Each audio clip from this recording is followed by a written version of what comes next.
اسلام آباد سے ایک شخص نے خواب پوچھی ہے کہ اگر کوئی شخص خواب میں یہ دیکھے کہ وہ اپنی بیوی کا نکاح کسی اور مرد کے ساتھ کر رہا ہے تو اس کی کیا تعبیر ہے؟ تو اس کے بارے میں معبرین نے مختلف تعبیریں بیان کی ہیں۔ آپ فرماتے ہیں کہ اگر وہ شخص جس نے یہ خواب دیکھا ہے وہ بادشاہ ہے، اہل اختیار ہے، اہل اقتدار ہے، تو اس کی بادشاہت مکمل ختم ہونے کی طرف اشارہ ہے، اور اگر وہ شخص تاجر ہے تو اس کی مکمل تجارت ختم ہونے کی طرف اشارہ ہے،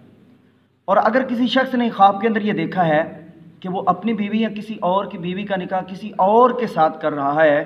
تو اس کی تعبیر معبرین یہ فرماتے ہیں کہ اگر اس کی بیوی واقعی ہی طور پہ حاملہ ہے تو اس کو بیٹی ہوگی، اور اگر عورت یہ دیکھے کہ میرا خاوند میرا نکاح کسی اور کے ساتھ کر رہا ہے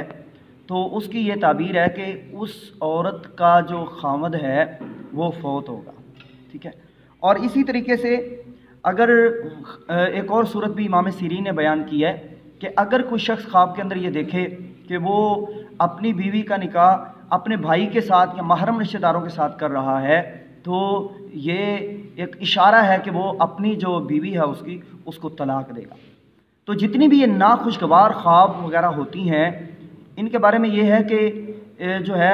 اللہ تعالیٰ سے دعا کی جائے، کثرت کے ساتھ استغفار کیا جائے اور صدقہ کیا جائے تو آنے والی بلائیں اور یہ ساری ٹل سکتی ہیں۔ امام سیرین کے پاس ایک شخص آیا، اس نے آ کے کہا کہ میں نے خواب کے اندر یہ دیکھا ہے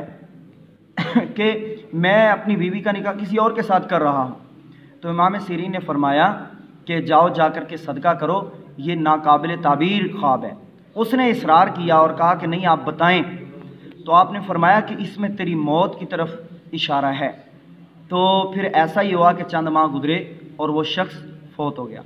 اسی طرح بعض معبرین، امام شہاب الدین میں ان میں شامل ہیں، وہ یہ فرماتے ہیں کہ اگر کوئی بندہ خواب کے اندر یہ دیکھے کہ وہ اپنی شادی شدہ بیٹی کا، یعنی کہ جو میرڈ ہے اس کا خاوند بھی موجود ہے، پھر بھی وہ آگے شادی کر رہا ہے تو یہ اس کی ذلت اور رسوائی کی طرف اشارہ ہے کہ معاشرے کے اندر اس کی ذلت کا وقت آ چکا ہے۔